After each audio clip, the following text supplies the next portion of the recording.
আসসালামু আলাইকুম। আমার সকল বাগানি ভাই বোনদের সবাইকে যারা যারা আমার ভিডিওটা দেখছেন সবাইকে আমার অনেক অনেক সালাম এবং শুভেচ্ছা। আশা করি আল্লাহর রহমতে আপনারা সবাই অনেক ভালো আছেন। দেখেই হয়তো বুঝতে পারছেন আমার পুঁইশাকের চারাগুলো নিয়ে চলে এসেছি। আমার আগের ভিডিওগুলো যারা দেখেছেন তারা জানবেন, যারা নতুন তাদের জন্য বলে দিচ্ছি।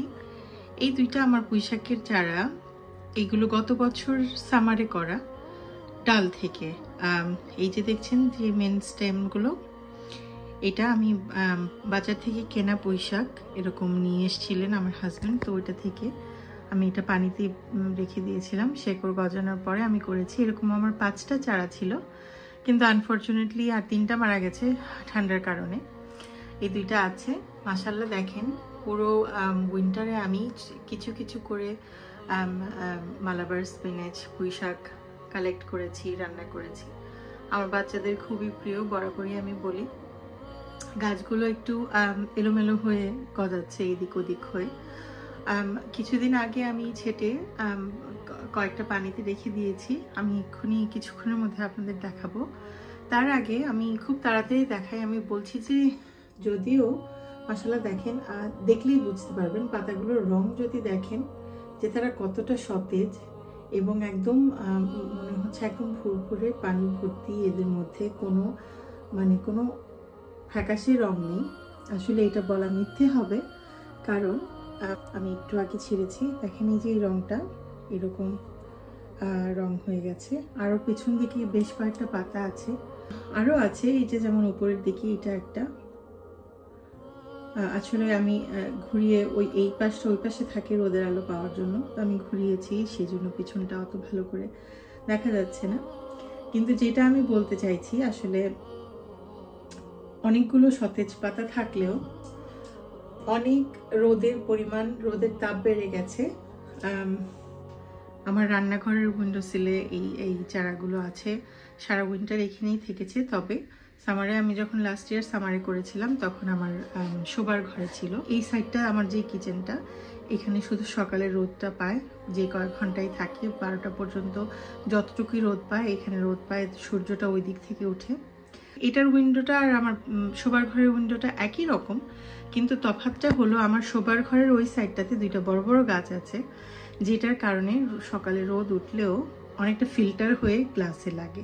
কিন্তু আমার এই রান্নাঘরে একদম ডিরেক্ট লাইটটা আসে, কারণ বাইরে আর এই জায়গাটায় কোনো গাছপালা কিছু নেই। ডিরেক্ট সূর্যের আলোটা একেবারে এসে গাছগুলোতে পড়ে।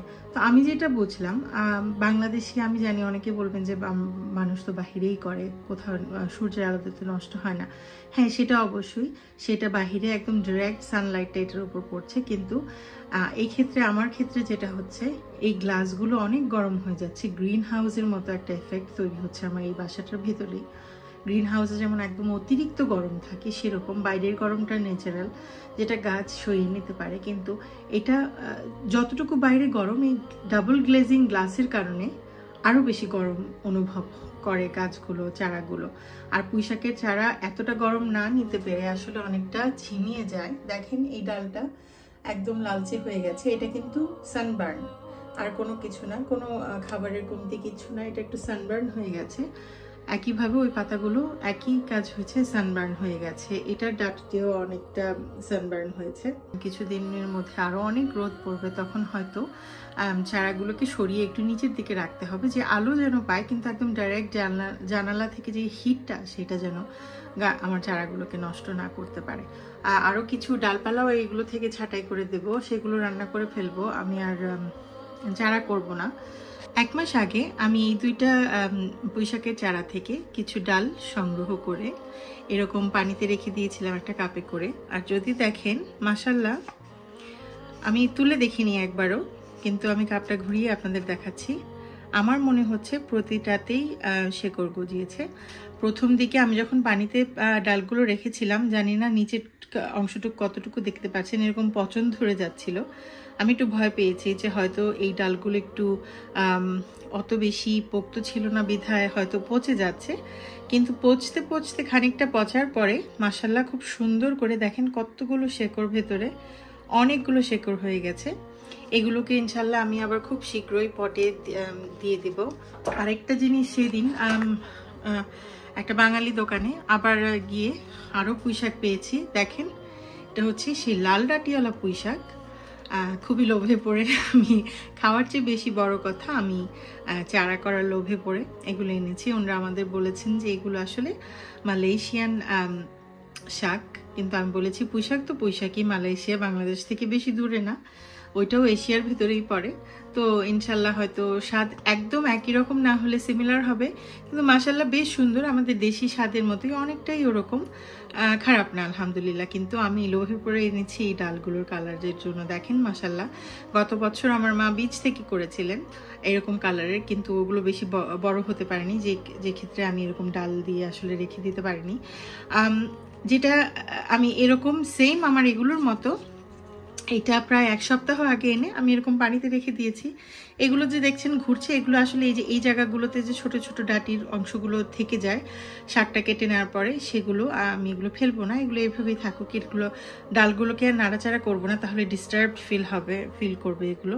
কিন্তু দেখেন নিচের জায়গাগুলো মাশাল্লাহ পড়ছে না, খুব সুন্দর করেই আছে। আর ইনশাল্লাহ ওইটা যেহেতু 1 মাস লেগেছে, প্রায় 3 to 4 উইকস আসলে লাগে শেকড়টা হতে। আর দেখেন পাতাগুলো আমি একদমই ছোট করে কেটে দিয়েছিলাম, কিন্তু মাশাল্লাহ পাতাগুলো আবার বেরোচ্ছে, তার মানে কিছু একটা ক্রিয়া হচ্ছে ভেতরে। তো এই হলো আমার লাল ডাটির, যেটা আমি এনেছি পুঁইশাক। ইনশাল্লাহ আমি দেখেছি যে বীজ থেকে করার থেকে আমার ডাটা থেকে করা বেশি সুবিধা, খুব তাড়াতাড়ি ফলন পাওয়া যায়, যেটাকে আমরা আসলে কাটিং প্রসেস বলি, যে গাছের ডাল থেকে বা কাটিং থেকে চারা করে সেটা থেকে ফুল ফল পাওয়া, এইটা খুবই সুবিধা। আমি দেখেছি, আমি দুটাই করেছি, বীজ থেকেও করেছি, ডাটা থেকেও করেছি। যেহেতু এটাতে আমি বেশি খুব তাড়াতাড়ি ফলন পেয়েছি এবং সুফল পেয়েছি, আমি এই পদ্ধতিটাই আসলে ক্যারি অন করবো প্রতি বছর। অনেক বড় হয়ে গেল ভিডিওটা, আসলে কিছু কথা বলতে হলে একটু বড়ই হয়ে যায়। আপডেটের সাথে কিছু আমার অভিজ্ঞতাও শেয়ার করি, যে কি করেছি, কেন হয়েছে, তারপর কি করেছি। তো এই তো, আশা করি আপনাদের কাছে ভালো লাগলো। আল্লাহ আপনাদের সবাইকে অনেক ভালো রাখুক, আমাদের জন্য অনেক দোয়া করবেন। বরাবরের মতোই আমার গাছগুলোর জন্য অনেক দোয়া চাইছি। ইনশাল্লাহ নেক্সট ভিডিওতে আবার আপনাদের সাথে দেখা হবে। আসসালামু আলাইকুম।